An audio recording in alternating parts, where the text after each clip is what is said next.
Sobat PPATK, jumpa lagi di Jumatan, Jumpa PPATK Pekanan. Bersama saya M. Natsir Konga.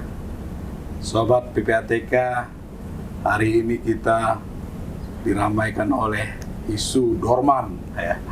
Banyak sekali masyarakat yang bertanya-tanya kenapa ini rekening saya dihentikan sementara ya. Padahal saya aktif. Nah, Sobat PPATK, sudah hadir bersama kita Bapak Danang Trihartono. Beliau Deputi Analisis Transaksi Pusat Pelaporan dan Analisis Transaksi Keuangan. Beruntung kita Sobat PPATK, semua nanti pertanyaan yang ada di benak Sobat PPATK bisa dijawab oleh beliau. Ini apa kira-kira nih Pak Danang, kenapa banyak sekali rekening dari masyarakat dihentikan sementara? Bahkan di Twitter ya, di X itu harusnya kasih tahu dulu dong gitu. Ini apa yang masalahnya ini? Yang membuat agak gemuruh ini. Ya, jadi kalau sebelumnya ada masyarakat yang terganggu aktivitas transaksi keuangannya, ya tentu kami mohon maaf. Jadi esensinya begini, Bang Nasir, kami menghentikan transaksi atas rekening dorman. Rekening dorman ini adalah sebenarnya rekening yang inaktif. Non-aktif, tidak ada debit kredit dalam jangka waktu tertentu, ada 3 bulan, 6 bulan dan sebagainya. Itu terserah kebijakan bank gitu kan, untuk mengkategorikan apakah dia sudah termasuk dorman atau belum. Lalu yang kedua, kenapa ini kami perhatian ke sini? Kami banyak menemukan berdasarkan analisis pemeriksaan kami itu penggunaan rekening orang lain, entah itu aktivitas jual beli, entah itu aktivitas peretasan dan sebagainya, sehingga kami berinisiatif untuk menghentikan transaksi rekening dorman. Kenapa ini kami lakukan? Dengan kami hentikan transaksi, maka bank dalam tanda kutip dipaksa menotifikasi ke nasabah bahwa rekening tersebut dihentikan, sehingga nasabah wajib datang ke bank untuk dilakukan sidik ulang. Apakah rekening tersebut memang milik yang bersangkutan? Kan semua datanya ada di bank. Dan nanti kami lihat apakah transaksinya sesuai dengan profil dari pemilik rekening tersebut. Intinya sih sebenarnya seperti itu, Bang Nasir. CDD tadi itu sama dengan prinsip mengenal pengguna jasa? Iya, betul. Jadi ya sudah lama dorman tentu saja akan dilakukan CDD IDD lagi. Tapi lebih jauh daripada itu sebenarnya ada impact positif yang lain, Bang Nasir. Misalnya ada keluarga suami atau istrinya meninggal, kepemilikan rekeningnya tidak diinformasikan kepada keluarga, sehingga keluarga tidak tahu. Maka dengan notifikasi ke alamat yang bersangkutan, maka ahli waris bisa mengetahui ternyata almarhum ada rekening yang lain yang belum kami urus misalnya. Nah, itu bisa diurus ke bank oleh ahli warisnya. Demikian. Kalau adolnya kecil nggak apa-apa ya, tapi kalau puluhan miliar kan, itu kan hak. Itu Sobat PPATK, penghentian sementara ini ada manfaatnya juga kan? Iya, di samping itu juga perusahaan juga, Bang Nasir. Iya. Misalnya rekening perusahaan dorman nih. Perusahaan kan harusnya aktivitas transaksinya besar gitu ya. Tapi ini dorman gitu. Nah, ini kami notifikasi ke perusahaan tersebut. Nah, apabila dalam tanda kutip ada rekening yang disembunyikan oleh manajemen terdahulu atau sebagainya yang tidak masuk laporan keuangan, baik itu perusahaan BUMN atau lainnya, kan sudah ternotifikasi perusahaan tersebut, sehingga bisa dilakukan istilahnya deteksi fraud secara lebih dini oleh perusahaan-perusahaan tersebut gitu.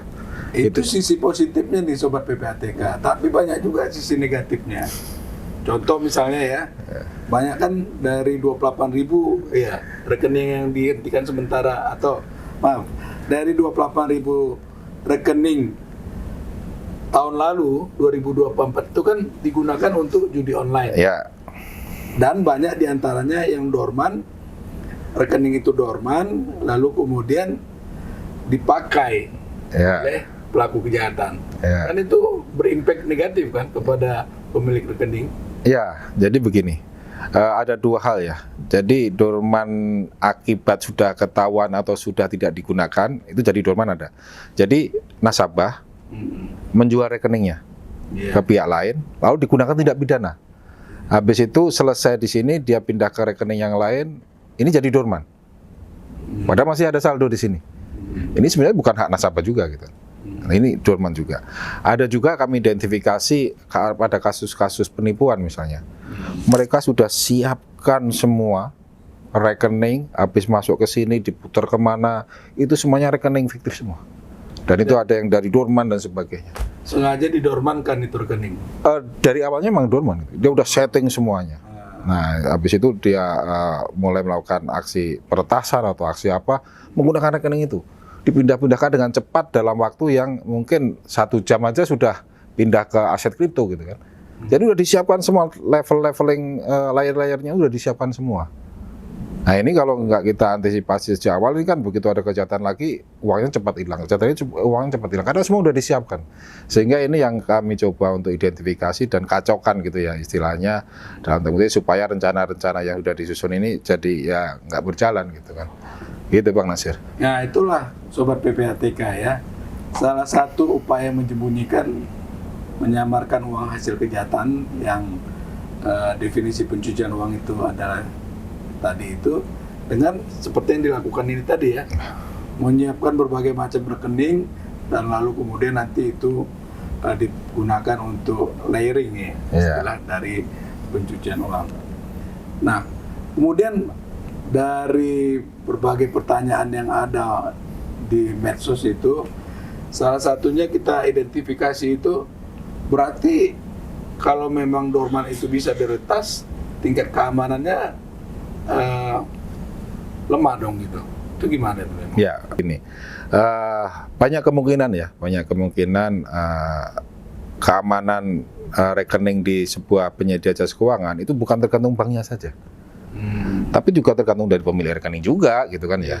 Apakah dia bisa menjaga data pribadinya dan sebagainya. Itu satu hal. Nah, tentu saja ini awareness bagi kita semuanya bahwa rekening itu adalah seperti belahan jiwa kita gitu. Jadi ibarat sidik jari lah gitu kan. Semua tentang kita itu tercermin di situ. Sehingga ya masing-masing harus aware dan menjaga apa istilahnya kerahasiaan dari rekening tersebut. Jangan sampai diketahui oleh orang lain. Apalagi ada yang dipinjamkan. Banyak sekali gitu kita ketahui, kita hentikan, dia ngakunya ini dipinjamkan dan sebagainya lah banyak. Jadi sehingga perlu awareness masyarakat juga gitu Bang. Ini rekening dorman ini pada bank-bank tertentu aja atau bagaimana itu? Namanya dorman pasti ada di semua bank. Pasti ya? Pasti ada di semua bukan bank. Hanya di bank-bank besar ya? Bukan, pasti ada di semua bank dan mungkin jumlahnya juga berbeda-beda antara antara satu bank satu dengan bank yang lainnya gitu kan ya. Nah pertanyaannya ya, meskipun bukan PPATK sebagai regulator dan mengawasi bank yang ada terkait hal tersebut ya, tentunya kan bank udah tahu nih berapa banyak di masing-masing bank itu ada rekening tidur atau dorman. Lah kemudian nggak ada antisipasi. Iya, begini. Setiap bank pasti sudah ada guidance atau prosedur penanganan rekening dorman. Bagaimana dia memitigasi rekening dorman. Cuma ini kan kebijakan bank berbeda-beda dan ada yang waktunya bisa pendek, ada yang panjang. Nah, dengan kita hentikan serentak, mereka dalam tanda kutip harus melakukan notifikasi ke nasabah, memberitahukan ke nasabah. Sehingga dalam waktu singkat semuanya secara bersamaan rekening dorman ini bisa istilahnya di-CDD lagi gitu kan ya. Jadi nanti akan ketahui. CDD itu due diligence apa? Isinya apa? Customer due diligence. Customer due diligence ya. Jadi begini Bang Nasir. Tanpa kita hentikan pun mereka tidak bisa transaksi sebenarnya. Namanya juga dorman. Untuk transaksi mereka datang ke bank dan lakukan CDD. Itu prosedurnya. Dengan kita hentikan, maka yang ini sebenarnya dorman tidak dilakukan hal seperti itu, maka bank dengan kita hentikan harus melakukan itu kan. Karena nasabah itu notifikasi, sehingga dia akan mengurusnya, dia akan datang ke bank untuk mereaktivasi dengan prosedur si Didi lagi. Itu bagi rekening yang dorman tadi, Bang. Iya. Gitu. Dan Sobat PPATK, sebenarnya apa yang dilakukan PPATK selain payung hukumnya kuat ya, oleh Undang-Undang Nomor 8 Tahun 2010 tentang pencegahan dan pemberantasan tindak pidana pencucian uang, tapi lebih dari itu adalah negara hadir di sana yang diwakili oleh PPATK untuk melindungi segenap kepentingan masyarakat. Nah, Pak Danang, misalnya nih ya, banyak kasus kan memang ada jual beli rekening tadi ya. Ya. Di mana kan sebenarnya yang melakukan penjual rekening ini kan hanya mendapatkan sesuatu yang receh. Ya. Ada juga yang memang karena kebutuhan konsumsi lah ya, katakanlah untuk beli beras dan lain. Ini banyak gitu kan? Banyak sekali. Banyak sekali ya. Banyak sekali. Sementara pelaku kejahatannya itulah yang sebenarnya yang harus ditindak gitu kan? Iya. Nah ini bagian dari PPATK untuk melindungi. Apakah begitu? Begini, Bang, bahwa pelaku tindak pidana kejahatan keuangan sebenarnya dia tidak mau teridentifikasi. Iya. Sehingga dia akan nempel ke rekening orang lain. Itu yang paling aman bagi dia gitu kan. Iya. Satu layer deposit di awal atau masuk ke sistem keuangan di pertama kali harus tidak teridentifikasi siapa dia sebenarnya. Nah, bahkan sekarang sampai layer kedua, ketiga, keempat itu masih nomini semua. Dan itu pun bukan apa istilahnya rekening dia yang sebenarnya gitu. Sehingga betapa besarnya penggunaan rekening orang lain, entah dari jual beli, entah dari ada oknum, entah dari peretasan gitu ya, masif sekali sehingga mereka juga berpindah-pindah, mereka tidak akan menggunakan dalam waktu yang lama. Misalnya satu rekening 1 bulan, bahkan 1 minggu pun deposit judol misalnya, atau tempat penampungan penipuan, mereka akan pindah ke rekening yang lain, pindah ke rekening yang lain, sehingga banyak sekali yang ini jadi dorman dan sebagainya. Nah, ini juga tentu saja perlu kita mitigasi. Ini kan dalam rangka melindungi nasabah juga. Kalau dipanggil kan pasti yang dipanggil yang pemilik rekening dong. Rekeningnya. Tapi penyidik akan kesulitan karena sebenarnya dia tidak mengetahui apa isinya di dalam. Debit kreditnya dari mana tidak tahu. Pak Danang, ya katakanlah pemilik rekening itu seorang petani. Iya. Sementara dia harus mempertanggungjawabkan rekening yang digunakan untuk tindak kejahatan. Iya. Dipanggil oleh penyidik. Itu berapa kali bolak-balik, Iya. berapa kali banyak ongkos. Kita tahu sendiri proses hukum di kita itu berapa lama, Sobat PPATK. Bisa berapa berbulan-bulan, Iya. berapa biaya yang dikeluarkan hanya untuk mengklarifikasi bahwa dia bukan pelaku kejahatan. Kan begitu ya, Pak? Iya, iya, iya. Nah, Sobat PPATK, saya kira memang apa yang dilakukan oleh PPATK ini sesuatu yang mulia ya, untuk melindungi kepentingan nasabah, kepentingan masyarakat, kepentingan semua kita sebagai warga negara, sebagai anak bangsa.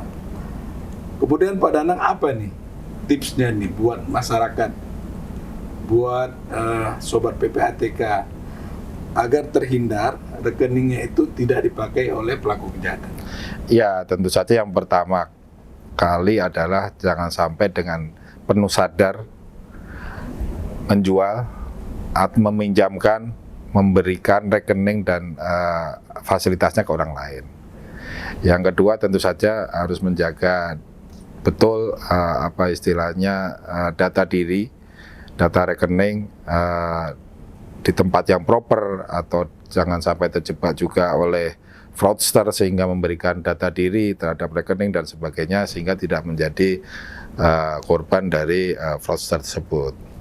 Dan tentu saja paling penting di sini bahwa inklusi keuangan ini kan digalakkan pemerintah gitu kan.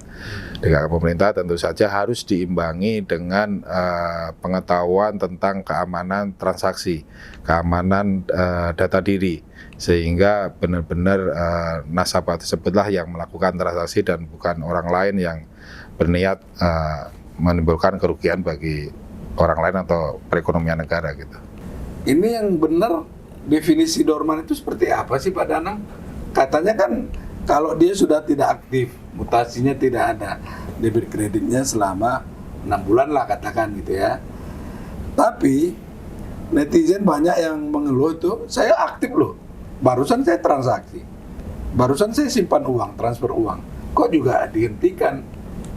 Ya. Itu gimana itu? Ya, sebelumnya tentu saja apabila terjadi hal seperti itu kami mohon maaf Bang Nasir. Tentu saja esensinya bahwa Dorman itu yang benar-benar tidak ada transaksi debit kredit. Apabila terjadi seperti itu, kami sudah komunikasikan dengan perbankan untuk segera direaktivasi. Dan itu prosedur yang sesimpel dan sesingkat mungkin nasabah dapat bertransaksi kembali tanpa kerugian sepeser pun. Dan yang sudah terjadi ya kami mohon maaf apabila memang terjadi hal seperti itu gitu kan. Terima kasih Pak Danang. Jadi Sobat PPATK, saya membaca berita di berbagai platform media sosial maupun pemberitaan online itu banyak warga masyarakat juga sudah memberikan apresiasi ya, di mana rekening yang selama kemarin di hari libur dan sebelumnya itu transaksinya dihentikan, sekarang per hari Senin dan Selasa itu sudah banyak yang bisa dilakukan transaksi kembali. Sebagai penutup nih Pak Danang, apa yang perlu disampaikan kepada masyarakat? Ya, begini Bang Nasir. Jadi kepemilikan rekening dan segala yang ada di dalamnya itu merupakan hak nasabah. Ya. Dan itu adalah tentu saja atas transaksinya tanggung jawab nasabah. Dia mau kirim kemana, mau nerima dari mana gitu. Sehingga nasabah tidak perlu khawatir apabila rekening Dormannya ini dihentikan PPATK. Itu hanya wujud pelindungan agar bank menotifikasi nasabah dan nasabah dapat datang ke bank untuk dilakukan CDD ataupun IDD kembali, sehingga rekeningnya dapat aktif dan dapat diyakinkan bahwa rekening nasabah tersebut benar-benar milik nasabah dan tidak sedang dikuasai oleh orang lain. Intinya kan seperti itu. Dan ini tentu Uangnya saja aman ya? uangnya aman lah, artinya nggak ada sepeser pun yang hilang gitu kan ya. Justru ini melindungi nasabah, jangan sampai tanpa sepengetahuan ada orang lain yang menguasai rekeningnya gitu kan ya. Dan tentu saja ya kan udah banyak juga terlanjur nasabah yang menjual rekeningnya. Ini tentu saja harus ada mitigasinya. Bagaimana dengan rekening udah terlanjur dijual ini? Ini statusnya siapa yang menguasai, terus istilahnya dana yang tinggal berapa di situ, itu kan nasabah sebenarnya nggak tahu. Debit kredit di dalamnya nggak tahu gitu kan. Ini kalau dilimpahkan ke nasabah tanggung jawabnya kan juga nggak mungkin juga, karena dia nggak tahu apa yang terjadi selama ini atas rekening yang udah dikuasai orang lain. Sehingga ini adalah mitigasi kami agar benar-benar rekening yang dimiliki nasabah adalah benar-benar milik nasabah gitu. Ya, kabar gembiranya Sobat PPATK, saya membaca berita ya di media online ya, di media cetak, bahkan di beberapa TV serta di medsos itu sudah banyak juga masyarakat ataupun nasabah yang menyatakan bahwa rekening yang dihentikan sementara transaksinya itu sudah bisa diaktifkan kembali. Dan perbankan juga saya kira sudah begitu tanggap ya terhadap hal ini, sehingga respon mereka begitu cepat dan banyak masyarakat yang datang ke bank sudah bisa mengaktifasi dari rekening yang ada. Oke, Sobat PPATK, terima kasih sudah hadir di podcast yang penuh dengan makna ya, penuh dengan manfaat dari pengetahuan yang bisa kita peroleh dari bahasan yang ada. Dan kita jumpa lagi minggu depan di Jumatan. Jumpa PPATK Pekanan. Kalau bersih, kenapa harus risih?